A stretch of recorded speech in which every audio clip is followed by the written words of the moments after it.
د تبدیلی داویدارو خپل واده پوره کړه او په حقیقت کې تبدیلی راغله.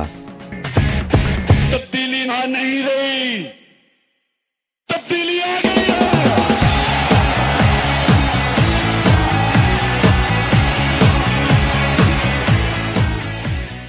دا تبدیلی د لونخړ په هسپتال کې راغله چرته چې د مالی نه د ایکس ری ټیکنیشن کار اغیستی شي.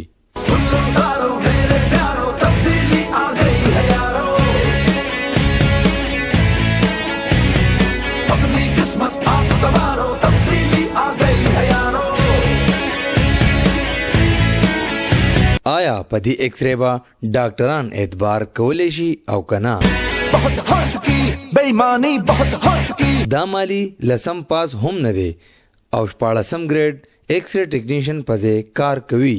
مالی چې کم دی نو هغه زموږ د ایکس رے ډیوټي ورکوي، د مالی ډیوټي به موږ له څوک کوي. زه د خپلو مشرانو دا تپوس کوم، وطن کی حالت کو سدھارو، تبدیلی آ گئی ہے یارو.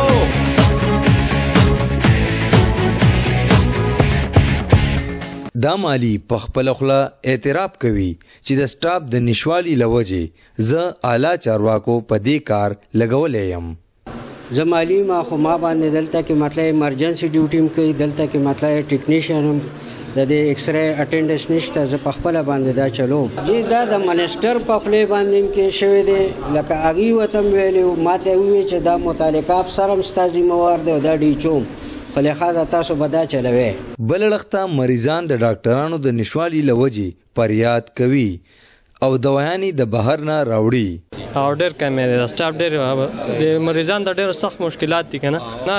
دا وسې دي ما د بازار نه راواخیستی، دا تقریبا 250 روپو ما الله کړی. د لونخړ دا هسپتال کیټیګري ډي ته بدل شوی دی خو د حکومت لخوا هیڅ قسمه اقدامات نه دي شوي کم چې ولس لا پکار دي. د کیمرامین حسن سید سره امجد خان مومن، مشرق نیوز، تخت بای.